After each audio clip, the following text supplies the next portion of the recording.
உபகரணங்கள் சரியாக இருப்பதை உறுதி செய்ய உணவுத்துறை உத்தரவிட்டுள்ளது. நியாய விலைக் கடைகளில் பொருட்கள் சரியான எடையில் கிடைப்பதை உறுதி செய்யும் வகையில் சட்டமன்ற உறுப்பினர்கள் ஆய்வு நடத்தி வருவதாக உணவுத்துறை தெரிவித்துள்ளது.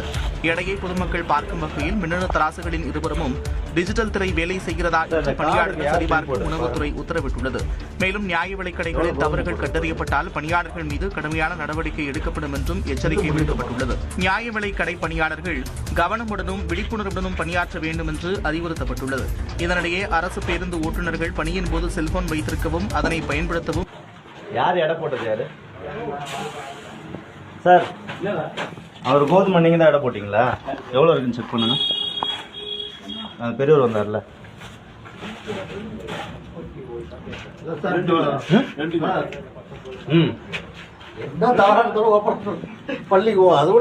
ஒன்றரை கிலோ தான் இருக்குது. அது வெயிட் போட்டா நீங்க இங்க 2 கிலோ காட்டுறீங்க. 1.5 கிலோ இருக்கு. அவசரத்துல வேணாம். பில் எவ்வளவு பண்ணிருக்கீங்க? அவர் எடையே போடல, அள்ளி போட்டுட்டு வேணும்னா எடுத்துட்டு போ, இல்ல கொட்டிட்டு போன என்ன அர்த்தம்? யாரு? நீங்க தான் சொல்லிருக்கீங்க.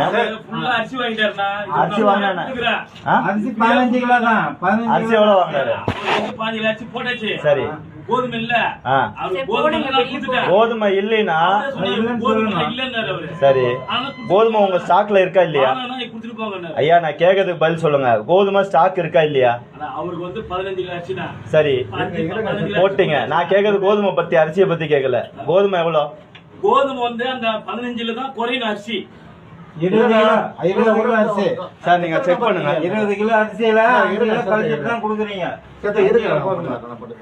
ஒரு 1.5 சார், கோதுமை நீங்க 1.5 கிலோ கொடுத்தா 2 கிலோ பில் பண்ணணும். ஏன் 5 கிலோ ஏன் பில் பண்றீங்க? அவர் வந்து வேணான்னாரு. யார் அவரா வேணாம்னு சொல்லல? கொட்டிட்டு போங்க. பிரச்சனை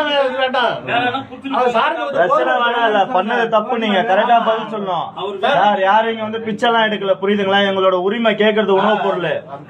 நீங்க வந்து கொட்டிட்டு போ இதெல்லாம் சொல்லக்கூடாது. அவர் தானே வேணான்னாரு. அவர் எங்க வேணான்னாரு? யார் வேணாம்? ரெகுலரா வந்து பில் பண்ண வேணாம் சொல்லுவாங்க. பேச்ச குறைக்க இருங்க, பேச்ச குறைக்கங்க. நான் வாங்கிக்கிறேன். சார், உங்க